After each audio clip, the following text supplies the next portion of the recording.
Hey everybody, welcome back to the Beasts of Bermuda Crash Course Guide. This episode we'll be going over trials and trial scores. Trials are the primary system for the game that keeps track of whatever achievements you make while growing that particular dinosaur. The more you work on each individual trial, the higher its percentage goes up, which will change your status in that trial. The statuses are as follows from worst to best: Furious, Displeased, Content, Appeased, and Champion. Here's a quick breakdown for each trial and how to increase your status for that trial.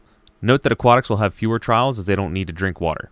Also note that the larger your dino gets, the harder it will be to improve these trials effectively, as it takes the age of your dino into consideration when gauging how much you'll need to do for each trial, and it adjusts as you grow. First, travel distance is improved by running, flying, or swimming long distances.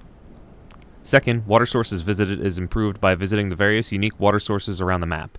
This is one of the most heavily focused on trials for fresh dinos, so I'll have a separate video soon showing the routes that I take to visit the majority of the map's water sources efficiently. Water quality is improved by drinking primarily pristine and clear water, whereas water drank is simply improved by drinking more often.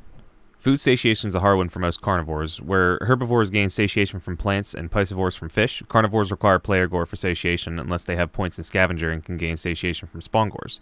Spec into scavenger early if you don't plan on picking any fights. Food eaten is similar to water drank, just don't starve yourself. Comfort bias consumed is also similar, just be sure to eat those crystals.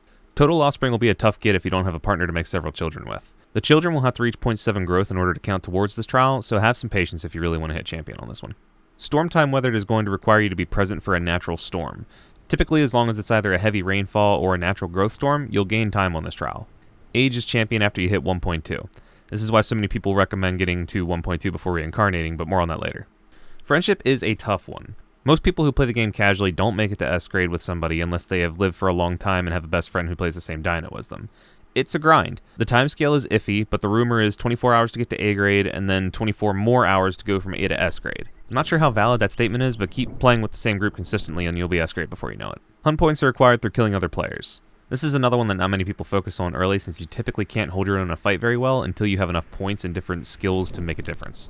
Shrines are easy. There are 3 land and 3 aquatic shrines found throughout the map. Simply walk up to one to mark it as visited for the trial. Water satiation drank is also easy. Just be sure you're always filling up completely on water. Keep that water icon bright blue as often as possible. Lastly, we have scents identified. There are 17 unique creatures in the game thus far, and thereby 17 scents you can identify. Sniff everyone. Don't ask, just get a big ol' whiff. Now the main thing that all of these trials, champions, and skills contribute towards is your overall trial scores. You can check these by visiting any shrine and pressing your interact key when you're on the platform. You'll notice that these scores increase dramatically as your dinosaur grows and contributes more points towards the trials and skills for each particular specialization. This plays a huge role towards resurrecting and reincarnating, which we'll cover in the next video when we discuss the uses of deity shrines and how reincarnation science works. For now, thanks for watching.